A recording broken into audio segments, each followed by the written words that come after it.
So here's everything you need to know about the barbell row. So first, here's how you barbell row. First, you want to get a barbell. Second, you want to move your hips back, bend over, and put your feet at about hip width, and begin rowing until your elbows are fully extended. If you want to target the lats more, take a bit of a narrower grip. If you want to target the traps more, take a bit of a wider grip. But that's just the basic barbell row. There are a bunch, and I mean a bunch of different variations. So first is a Pendlay row. You're going to want to move your hips back and row with your torso parallel to the floor. You want to control each rep very well and let the barbell rest on the floor for about half a second to a second. And there's a dead row where you move your hips back, and you can bend over pretty much however you want below 30 degrees, and do it with very loose form, allowing the barbell to reach the floor for about half a second to 2 seconds. This is mostly done to improve your deadlift though. Then there's a very famous and my personal favorite Yates row, where you bend over about 30 to 45 degrees, which is much less than you normally would with a row, and just begin rowing. This one targets less of your lower back and brings more of your lats and traps into it, as well as this can be done very controlled or loosely, although it's typically done more controlled. And there's the Mike Israetel FLEXION style row, where you row with incredibly strict form and go for a deep stretch at the bottom. And then there's the Ed Combe / floating row, which is pretty self-explanatory. You row, but don't let the barbell reach the floor. And lastly, you can pretty much do all these methods on a smooth machine. Most arguments against a barbell row are reasons why you should be doing a barbell row, if I'm being honest. The first one being bad stability, where pretty much you can't move your hips backwards and bend over in a way that's comfortable. This is the exact reason you should be barbell rowing, or at least progressing into it, as this will strengthen your back and generally help with day-to-day things. The second argument is poor grip, where your grip gives out before your back does. There are two solutions to this. One, simply improve your grip strength, as you really need some strong grip strength. Or second, you can get some straps, which will also help with mind-muscle connection. And the last argument I'll cover in this is lower back, where pretty much your lower back gives you issue with this.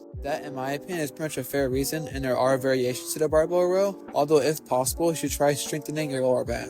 And lastly, I'll cover this question. Should you even be barbell rowing? Overall, I'd say yes, although it technically isn't a requirement. In my opinion, it's the most superior variation of all the rows. Although a seated cable row and a dumbbell row will also get the job done. And that's pretty much everything you need to know about the row. See you next time, and bye.